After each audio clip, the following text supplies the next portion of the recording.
What if cops could legally make money from drug deals? And what if they were the ones doing the selling? Well, it's actually happening in one Florida city, where drug sting operations, often cooked up at family-friendly restaurants, are raising millions in revenue and serious questions about crime fighting. Here's ABC's Matt Gutman. You're watching rare video of a kilo of coke being sold for about $23,000. Where are the cops? They're in on it. The guy in the right in this video is a police detective playing the part of a cocaine dealer. The man on the left is the buyer, and the two with their backs to the camera are the paid informants. This is called a reverse sting. The cops aren't buying the drugs, they're selling them. It's a controversial tactic in which cops lure in potential buyers who drive or fly in from all over the country with wads of cash. And in most cases, the cops keep the cash and the buyers' cars and pump millions of dollars into local coffers. And according to the buyer in this case, Gus Borjas, the business ran like clockwork. And is he convincing? Did you ever suspect him of being undercover? No, I didn't. Not at all, no. I honestly thought it was a real deal that he was doing, you know?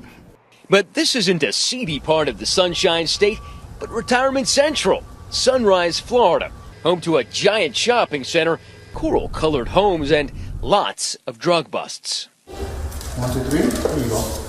Borjas is a nurse by profession, the father of two, from Homestead, Florida, who on this day carried a satchel stuffed with $23,000 in cash. He said he'd been convinced to go by a friend. Did you think to yourself at any point, how on earth did I get myself involved in a drug deal? Yeah. Yes, I did. I mean, afterwards, but I mean, it wasn't easy for the informant to convince me, but he managed to do it. It's risky business, and in sleepy Sunrise, these things have become big business.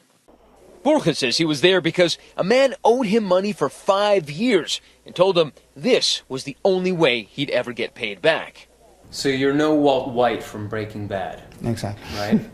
He walked straight into a trap. The female paid informant aggressively draws the reluctant Borjas into the action. In order for them to keep the money, they have to make it look like I'm buying the drugs. There she goes, you know, see? So now she's digging into your She's bag. digging into my bag, yes. Taking the money out.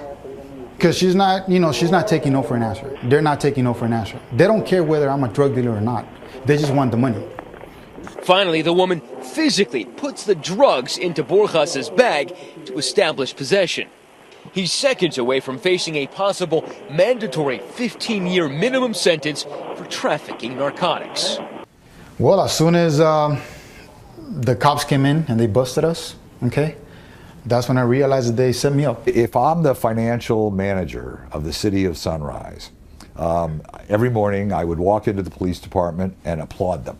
The scale of it seems almost industrial, according to Ross, who defended Gus Borjas in court. This is a huge business. It's a multi-million-dollar business. It's been going on for years. It has been a daily event in the city of Sunrise. The lucrative sting operations first came to light in an investigative report in the Sun-Sentinel newspaper. The police are not actually finding these drug dealers on their own, as you might think would be happening, but they rely on paid and unpaid informants to tell them about people that might be looking for cocaine. And it became obvious to us that the reason that they're doing this is because of money. Big, big money. Over the past 2 years, the department has netted over $5.8 million.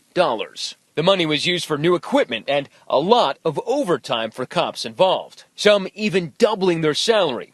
The laws even permit non-monetary assets to be seized from suspects. They take their cars and jewelry, and maybe even one fellow told us the police said, "Hey, I like the sunglasses you're wearing," and snatched them. But it's not only the police officers who are raking it in. An unknown woman, Sunrise records show, made a total of $800,000 over 5 years as an informer. But the town's mayor defended the practice and the cops, denying it's about money. We're effective. We're getting these people off the street. And what You're saying it has nothing to do with the money? I'm saying it has everything to do with fighting crime. And I will tell you this. It is a tool that fights crime. The suggestion that somehow getting the money out of a drug deal is a bad thing is wrong. We know that one way that you tackle a drug organization is to find out how they're supplying the money and how they're getting part of it. This is one way to do it.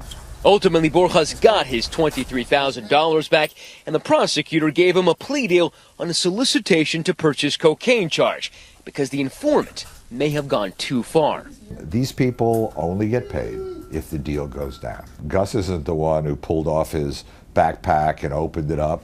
The informant did. She takes his backpack off, she unzips it, she's reaching in for the money. Gus isn't the one who took the cocaine. She took a kilo of cocaine, stuffed it in his backpack. Here's the backpack, go get arrested. What did you feel once you realized that they did this to a lot of people? Well, you feel like it's very unfair because, I mean, why should you go to jail if you're not a criminal? Why do they have to make up cases, you know? I mean, only criminals are supposed to go to jail. Mayor Ryan says that with reporters breathing down their necks, revealing informants' identities and undercover locations, the reverse stings have stopped. He said the department will go back to doing what it always did, fighting crime inside Sunrise. For Nightline, I'm Matt Gutman, Sunrise, Florida.